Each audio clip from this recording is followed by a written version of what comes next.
uvednom videu by som vám rád predviedol prácu s meracím systémom Leica AT901 T-Pro a hlavné benefity softvéru Polyworks.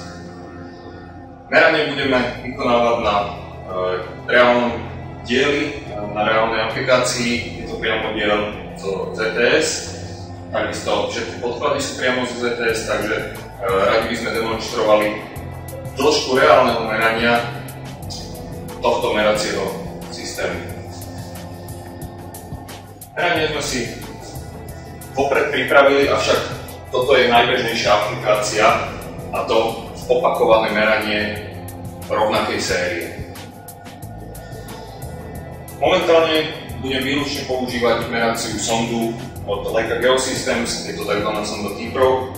Ukážem počas merania jej hlavné benefity, ako skutočne absolútne bezdrôtovú komunikáciu, automatické rozoznávanie meracích dotykov a absolútne voľné pole pôsobnosti v rozsahu až 18 metrov, čo samozrejme pri meraní tohto kusu nevyužijem. Dobre, poďme na to.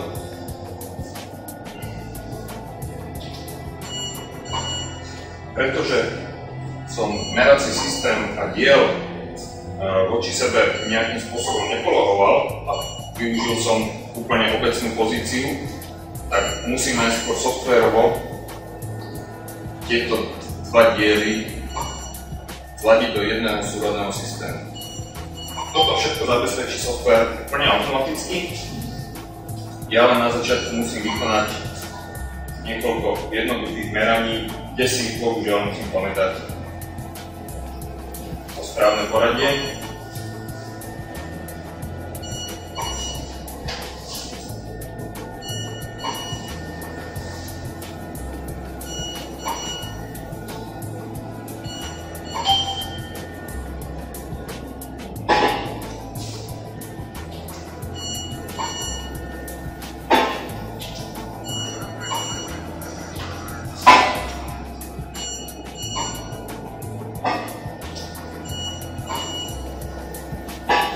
Práca s takouto sondou je veľmi náročná, jej hmotnosť je približne 680 gramov vrátane batérie a dotyku.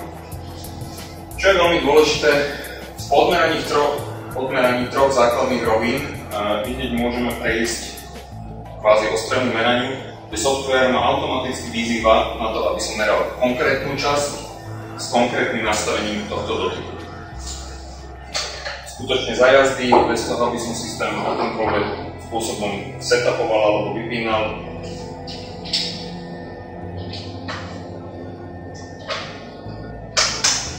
Prehodím merací dotyk do zadnej pozície a ako náhle sa priblížim sondou na miesto, ktoré mám merať, tak software mi ukáže, že som správne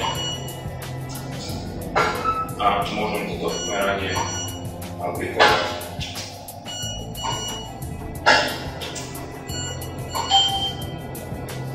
Rovnako ma navádza na ďalšie elementy, čiže pokiaľ som vzdialený, tak mi software sám ukazuje, ktorým smerom sa mám priblížiť, ako náhle sa dostanem na ten správny merací bod, môžem začať merať.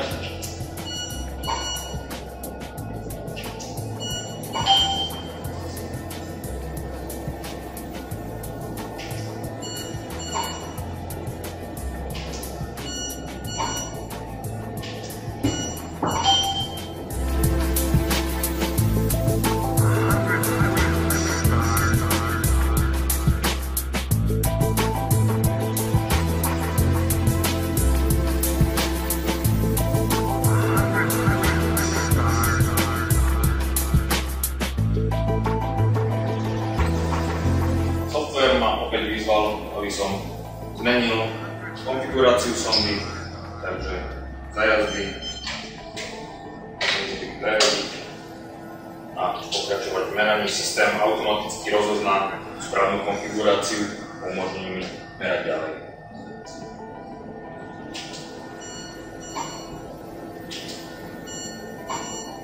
Veľká výhoda takéhoto nastavenia a opakovaného merania je to, že minimalizujeme vplyv operátora na samotné meranie, pretože tá meracia rutina sa vykonáva vždy v identickom poradí vždycky syntetickým nastavením.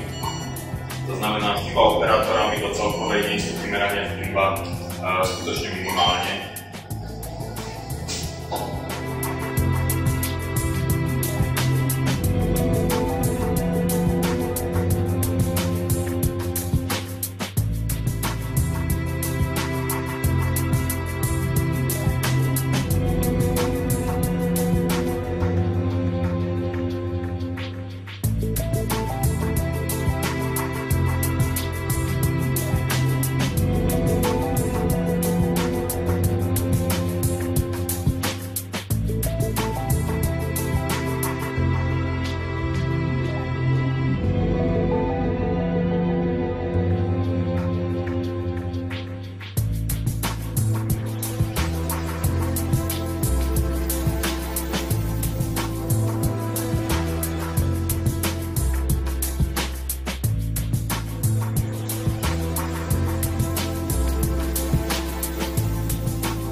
Meranie je ukončené, merali sme všetky objekty, ktoré nás na danej aplikácii zaujímali a software urobil za nás celé vyhodnotenie. Výsledkom každého takéhoto merania by mal byť samozrejme nejaký merný report, takže tu sa na ňu môžeme pozrieť. Vidíme graficky, ktoré elementy sú v poriadku, ktoré majú nejaký problém. Samozrejme, tým, ktoré majú problém, by sme sa mohli teraz začať podrobnejšie venovať. Rovno však dopredu prezradím, že tento výrobok je už opracovaný, kdežto náš CAD model, naše podklady pracujú ešte s verziou neopracovanou, takže tie hodnoty samozrejme sedieť nemôžu. V prípade, že by sme mali k dispozícii aj po takomto meraní správny model, toto meranie už opakovať nemusíme, stačí model jednoducho nahradiť a software spätne prepočíta všetky výsledky, všetky dáta.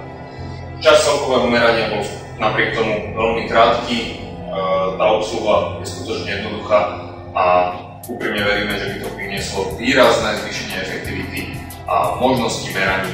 Nehovoriac o tom, aj veľmi zložité geometrické tolerancie, ktoré ste predtým merať neboli schopní.